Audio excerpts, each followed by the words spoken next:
വരുന്ന വ്യാഴാഴ്ചയും വെള്ളിയാഴ്ചയുമായിട്ടാണ് മുഹറം മാസത്തിലെ 9-10 ദിവസങ്ങൾ ഉള്ളത്. അതിനെ സംബന്ധിച്ചൊന്നും സുദീർഘമായി പറയേണ്ടതില്ല.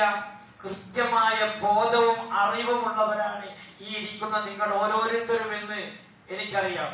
സന്ദർഭോചിതമായി ഈ മുഹറം 10 വിശദീകരിക്കേണ്ട ഒരു വലിയ ചരിത്ര സംഭവം, ആ സംഭവം ഇന്നത്തെ നമ്മുടെ ഗവൺമെന്റും ഇന്നത്തെ നമ്മുടെ മുഖ്യമന്ത്രിയും പിന്നെ എന്താ പറയാ പോലീസ് മന്ത്രിയും ഒക്കെ അടങ്ങുന്ന ഒരു ഭരണസമിതി അതിലേക്ക് സൂചനയായി ചില കാര്യങ്ങൾ നടത്തിക്കൊണ്ടിരിക്കുകയാണ്. പേര് നമുക്കറിയാം, തൂഫാൻ.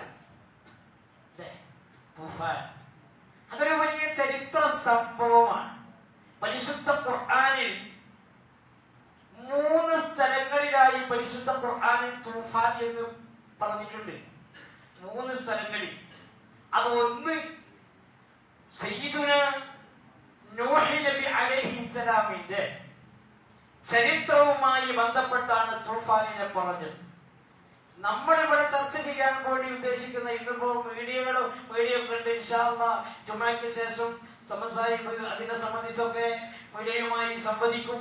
എന്തിനെന്ന് ചോദിച്ചാൽ നമ്മുടെയൊക്കെ ഖാദിയായ പാണക്കാട് സയ്യിദ് സാദിഖ് അലി ശിഹാബ് തങ്ങളും അബ്ബാസ് അലി ശിഹാബ് തങ്ങളും അടങ്ങുന്ന നമ്മുടെ സയ്യിദ് നേതൃത്വവും ഉലമാ നേതൃത്വവും ഈ പൈശാചികപരമായ ഈ മയക്കുമരുന്നിനെതിരെ ആഞ്ഞടിക്കുവാനും അതിനെതിരെ ഗവൺമെന്റ് കൊണ്ടുവന്ന തൂഫാൻ എന്ന ഈ വലിയ വിഷയത്തിലേക്ക് മഹല്ലിലുള്ള ആളുകളെ ബോധവൽക്കരിച്ച് അതിലൂടെ ജനങ്ങൾക്ക് ശാന്തിയും സമാധാനവുമുള്ള ഒരു ജീവിതം ഉണ്ടാക്കാൻ ശ്രമിക്കണമേ എന്ന് നമ്മുടെ നേതാക്കന്മാർ പറയാനും പ്രവർത്തിക്കാനും നമ്മളോട് ആവശ്യപ്പെടുമ്പോ നാം അത് അനുസരിച്ചേ പറ്റൂ.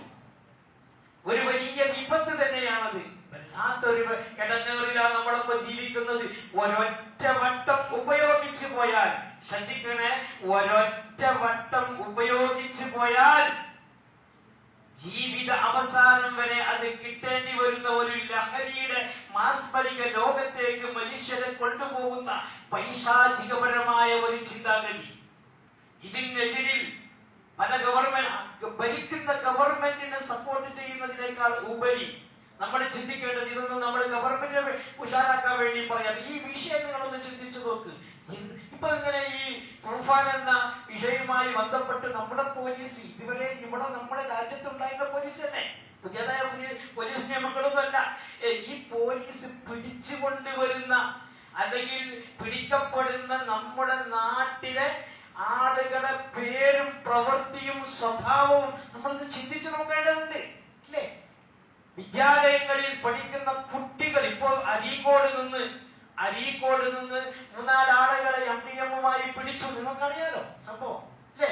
അതില് ഒരു ഫാത്തിമ എന്ന് പറയുന്ന മുസ്ലിം കുടുംബത്തിൽ ജനിച്ച ഒരു ചെറിയ കുട്ടി, ഒരു 10-21 വയസ്സുള്ള ഒരു കുട്ടി, ആ പെൺകുട്ടി പോലും അതിന്റെ കേറായി പ്രവർത്തിക്കുന്നുവെങ്കിൽ ഈ രാജ്യം അപകടാവസ്ഥയിലേക്കാണ് പോകുന്നത്, വലിയ അപകടത്തിലേക്കാ. നമ്മളിങ്ങനെ വിചാരിക്കും ഇതിലൊക്കെ നമുക്കെന്ത് കാര്യം? പരിശുദ്ധ ഖുർആൻ കൃത്യമായി പറഞ്ഞു. മഹാനായ സയ്യിദുനാ നൂഹ് നബി അലൈഹിസ്സലാം വലഖദ് അർസൽനാ നൂഹൻ ഇലാ ഖൗമിഹി ഫലബിഥ ഫീഹിം അൽഫ സന ഇല്ലാ 50 ആമ ഫഅഖദഹും തൂഫാൻ. എന്തേ കാരണം? 1950 വർഷക്കാലം ഈ സൽസ്വഭാവത്തിന്റെ സൽസരണയിലേക്ക് ജനങ്ങളെ ബോധവൽക്കരിച്ചപ്പോ ആ വൽക്കരണത്തെ അവഗണിച്ചുകൊണ്ട് പരിശുദ്ധ ദീനിനെ എന്നല്ല അതിന്റെ നല്ല സ്വഭാവത്തെ വലിച്ചെറിഞ്ഞുകൊണ്ട് അക്രമ സ്വഭാവവും അനുസരണയില്ലായ്മയും കാണിച്ചപ്പോ അവിടെ അവസാനം പറയുന്നത്